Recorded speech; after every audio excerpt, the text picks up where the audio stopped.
नमस्कार, स्वागत है आप सभी का। आज की क्लास में मैं हूं आपके साथ उत्कर्ष शुक्ला और आज हम लोग पढ़ने जा रहे हैं बहुत ही इम्पोर्टेंट टॉपिक स्थानीय सुशासन के बारे में। स्थानीय सुशासन जैसे नगर पालिका है, नगर पंचायत, नगर निगम है और ग्राम पंचायत, ग्राम सभा, इन सब के बारे में जो है चर्चा होगी आज। तो चलिए बिना समय गंवाए अपनी क्लास को पढ़ना चालू करते हैं। जानते हैं स्थानीय सुशासन अनुच्छेद 73-74 के बारे में। तो देश का विकास तभी संभव है जब लोकतंत्र मजबूत हो। लोकतंत्र की मजबूती तब भी हो सकती है जब स्थानीय लोगों की भागीदारी हर स्तर पर सुनिश्चित हो। ठीक है, जब स्थानीय लोग ही आगे आएंगे तभी देश का विकास संभव है। संविधान के नीति निर्देशक तत्वों में सिद्धांतों में पंचायती राज व्यवस्था के तहत स्थानीय सुशासन में आमजन के भाग लेने की संकल्पना की गई थी। ग्राम पंचायतों शहरी निकायों को 1992 में संसद से 73वें और 74वें संशोधनों के पास होने के बाद संवैधानिक दर्जा प्राप्त हुआ था। 74वां संशोधन लागू हुए लगभग 25 साल हो गए हैं, 25 साल हो ही गए। इसके बाद से स्थानीय सुशासन में लोगों की भागीदारी बढ़ गई है। भारत के आज़ाद होने के बाद से ही ग्रामीण व शहरी इलाकों में स्थानीय लोगों की स्थानीय सुशासन में सक्रियता बढ़ाने की कवायद शुरू हो गई थी। 73वां संशोधन ग्रामीण इलाकों में पंचायती व्यवस्था से जुड़ा था और 74वां संशोधन शहरी इलाकों में स्थानीय सुशासन से संबद्ध था। इससे केंद्र सरकार राज्य सरकार के बाद शासन का तीसरा स्तर अधिक प्रभावशाली बना।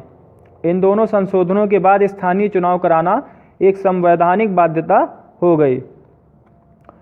अब जानते हैं 74वां संविधान संशोधन जो है कब पारित हुआ और जो है क्या संविधान में जो है चेंजिंग हुई। 74वां संशोधन दिसंबर 1992 में पारित हुआ तथा 1 जून 1993 से लागू हो गया था देश में। इसके जरिए संविधान में भाग 9A और 12वीं अनुसूची जोड़ी गई। इसके द्वारा शहरी स्थानीय सुशासन की व्यवस्था की गई थी। भाग 9A में अनुच्छेद 243P से अनुच्छेद 243ZG तक जोड़े गए हैं।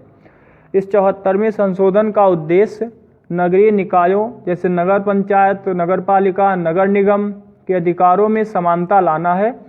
इससे शहरी विकास में जनप्रतिनिधि की सहभागिता मिली तथा वित्तीय आधार मजबूत बनाने में भी आसानी हुई। पुरानी व्यवस्था में शहरी निकायों के पास धन का अभाव था तथा कामकाज पर राज्य सरकार का जो है नियंत्रण ज़्यादा होता था। समय पर चुनाव नहीं हो पाते थे, जबकि टाइम पूरा हो जाए तब भी कमज़ोर लोगों का प्रतिनिधित्व बहुत कम था।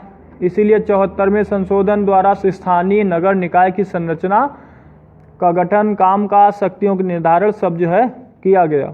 इसी कारण नगर सुशासन को संवैधानिक दर्जा प्राप्त हुआ। अब जानते हैं नगर निकायों की संरचना के बारे में। अगला पॉइंट है, हर राज्य में 3 तरह के नगर निकाय की व्यवस्था की गई है। जो क्षेत्र देहात से शहर में बदल रहे हैं वहाँ नगर पंचायत, छोटे शहरों के लिए नगर पालिका परिषद तथा बड़े शहरों के लिए नगर निगम। ठीक है, हर स्तर पर एक अध्यक्ष निर्वाचित होता है। प्रत्येक वार्ड सदस्य के लिए सीधे वोटिंग होती है। वार्डों की संख्या का निर्धारण राज्य सरकार के कानून के तहत होता है। कमजोर वर्गों के लिए अनुच्छेद 243T में आरक्षण की व्यवस्था भी की गई है तथा जनसंख्या के अनुपात में अनुसूचित जाति व अनुसूचित जनजाति के लिए सीटें आरक्षित की जाती हैं। आरक्षित सीटों में 1/3 हिस्सा इन जातियों की महिलाओं के लिए आरक्षित रहता है। आगे पढ़ते हैं। इसी अनुच्छेद में 1/3 सीटें महिलाओं के लिए आरक्षित की गई हैं। कई राज्यों में 1/2 सीटें महिलाओं के लिए आरक्षित हैं। अध्यक्ष पद के लिए भी SC, ST, अनुसूचित जाति और अनुसूचित जनजाति और महिलाओं के लिए आरक्षण की व्यवस्था राज्य के कानून के अनुसार ही की गई है। तो जो है राज्य के कानून के अनुसार आरक्षण इस पर दिया जाता है। अब कार्यकाल कितना होगा, चुनाव प्रक्रिया कैसे होगी, इन सब बातों पर जो है प्रकाश डालेंगे।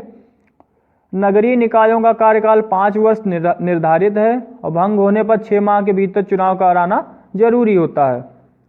ये जो है बाध्यता है कि अगर निकाय भंग हो जाता है तो 6 माह के भीतर चुनाव कराना जरूरी है। हर 5 साल पर चुनाव कराना संवैधानिक तौर से अनिवार्य है। इसके लिए 73वें और 74वें संशोधन द्वारा राज्य निर्वाचन आयोग प्रत्येक राज्य में जो है अलग अलग बनाया गया है, राज्य का अपना राज्य निर्वाचन आयोग है की व्यवस्था की गई है। राज्य के राज्य निर्वाचन आयोग पर ही पंचायती राज संस्थाओं व शहरी निकायों के लिए निष्पक्ष चुनाव कराने की जिम्मेदारी है। यह आयोग भारत निर्वाचन आयोग से स्वतंत्र है और उसके बारे में अनुच्छेद 243 के और अनुच्छेद 243 ZA से पता चलता है। धन की व्यवस्था के बारे में पढ़ते हैं। अगला पॉइंट है धन की व्यवस्था। इन 73वें व 74वें संशोधन में ही हर राज्य के लिए अलग से वित्त आयोग के गठन का प्रावधान किया गया है। इसका जिक्र अनुच्छेद 243I व 243Y में है। यह आयोग शहरी निकायों की वित्तीय हालात की समीक्षा करता है तथा राज्य व निकायों की सरकार में राजस्व बंटवारे के सिद्धांत का निर्धारण भी करता है। यह वित्तीय हालात सुधारने के उपाय भी बताता है। अनुच्छेद 243X में शहरी निकायों को कर लगाने की शक्ति प्रदान की गई है या दी गई है। आगे पढ़ते हैं। संविधान के 74वें संशोधन द्वारा 12वीं अनुसूची में 18 विषय शामिल किए गए हैं। शहरी निकायों को कार्य करने हेतु 18 विषय दिए गए हैं। इनमें शहर योजना, आर्थिक या सामाजिक विकास, जमीन के इस्तेमाल का नियमन और सड़क व पुल, जल, स्वास्थ्य, शिक्षा जैसे स्कूल भी शामिल हैं। और पंचायती राज व्यवस्था क्या है, ये बहुत इम्पॉर्टेंट टॉपिक है। इसके बारे में भी आज की क्लास हम लोग पढ़ लेते हैं, थोड़ा डिटेल में इसके लिए जो है आगे कभी पढ़ेंगे। फिलहाल यहाँ पे देख लेते हैं। ये हम जानते हैं कि 74वां संविधान संशोधन 1 जून 1993 से लागू किया गया था, लेकिन इससे पहले पंचायती राज व्यवस्था को शक्ति देने तथा जनता की सहभागिता बढ़ाने हेतु 73वां संविधान संशोधन लागू किया गया था। आज़ादी के बाद जब संविधान बना तब शासन के सुचारू संचालन में जनता की भागीदारी सुनिश्चित करने के लिए उसमें कई प्रस्ताव किए गए। इसी क्रम में संविधान के नीति निदेशक सिद्धांतों के तहत अनुच्छेद 40 में पंचायती राज व्यवस्था इसकी अवधारणा रखी गई। अनुच्छेद 40 इसके अनुसार राज्य ग्राम पंचायतों का गठन करने के लिए कदम उठाएगा और उन्हें ऐसी शक्तियां और अधिकार देगा जो उन्हें स्वायत्त शासन की इकाइयों के रूप में कार्य करने के योग्य बनाने हेतु जरूरी होगा। 73वां संविधान संशोधन अधिनियम 24 अप्रैल 1993 से और 74वां संविधान संशोधन अधिनियम 1 जून 1993 से लागू हो गया। इन दोनों संशोधनों से पंचायती राज व शहरी निकायों को संवैधानिक दर्जा दिया, लेकिन लागू करने का एक लंबा बड़ा कारण है।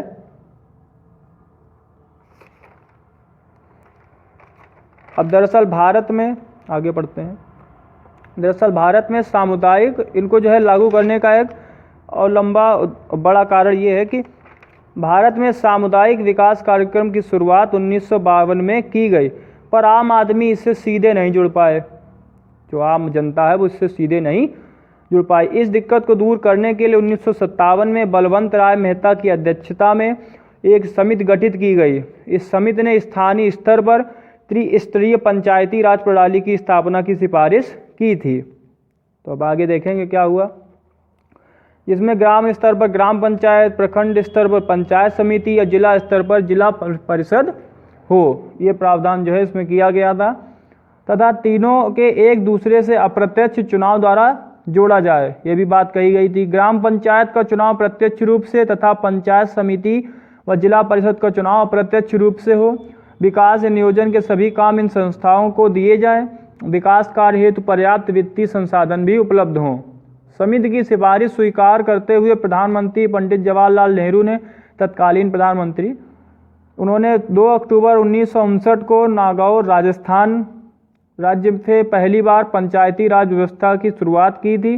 फिर अन्य राज्यों ने भी इसे लागू किया, पर धन की कमी व सदस्यों की आपसी मतभेद के कारण इस प्रयास को ज़्यादा सफलता नहीं मिल पाई। इसके बाद पंचायती राज व्यवस्था को और अधिक प्रभावी बनाने के लिए 1977 में अशोक राय मेहता समिति का गठन किया गया। इस समिति ने सुझाव दिए कि पंचायती राज व्यवस्था में 2 स्तरीय पद्धति को अपनाया जाए, जिसमें सबसे नीचे मंडल पंचायत हो, जिसमें 10-15 गांव शामिल हों, और जिला स्तर पर जिला परिषद हो। लेकिन इसमें इसको भी जो है लागू नहीं हो पाई है, लेकिन हालातों के कारण, राजनीतिक हालातों के कारण अशोक मेहता समिति की सिफारिशें लागू नहीं की जा सकीं, तो ये तो जो है लागू ही नहीं हो पाई। और फिर उसके बाद जो है प्रयास हुआ कि 1985 में श्री जीवी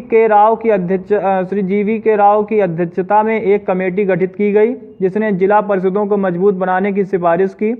इसके बाद 1986 में पंचायती राज व्यवस्था की जांच हेतु LM सिद्धवी की अध्यक्षता में एक कमेटी का गठन हुआ।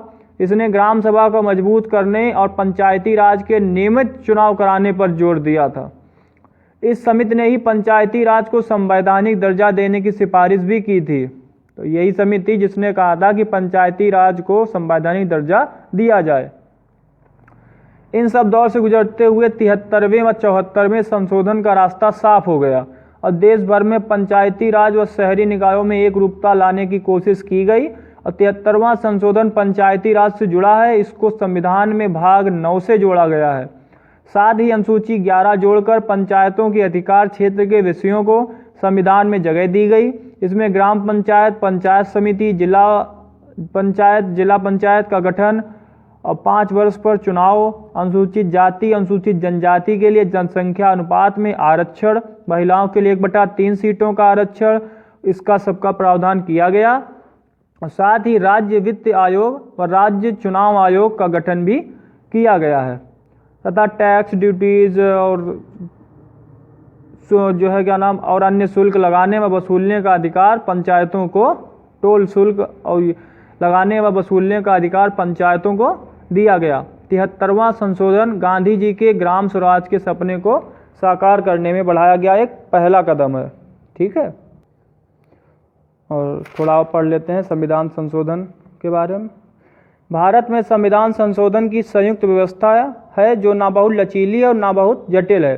संविधान सभा ने विधि द्वारा स्थापित सिद्धांत को अपनाया है। संघीय व्यवस्थाओं में न्यायालय केवल विधि और कार्यपालिका के आदेशों की ही समीक्षा करता है, लेकिन भारत के सर्वोच्च न्यायालय को संविधान संशोधन की भी समीक्षा कर सकता है।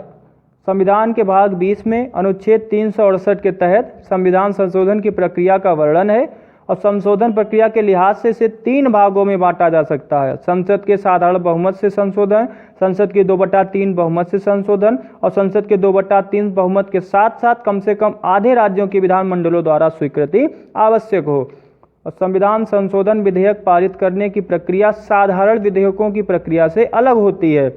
अनुच्छेद 108 के तहत किसी विधेयक पर गतिरोध होने पर संयुक्त अधिवेशन का प्रावधान रखा गया है और यह प्रावधान संविधान संशोधन संबंधी विधेयकों पर लागू नहीं होता है। संविधान संशोधन की पूरी प्रक्रिया अनुच्छेद 368(2) में बताई गई है। संविधान में अब तक 100 से ज़्यादा संशोधन हो चुके हैं। तो आज की क्लास में बस इतना ही। आशा करता हूं कि दी गई जानकारी से जो है आप पूरी तरह संतुष्ट होंगे और ऐसे ही तमाम अन्य विषयों पर जानकारी उपलब्ध होती रहेगी। हमारे साथ सदैव संपर्क बनाए रखिएगा। तब तक के लिए धन्यवाद, नमस्कार।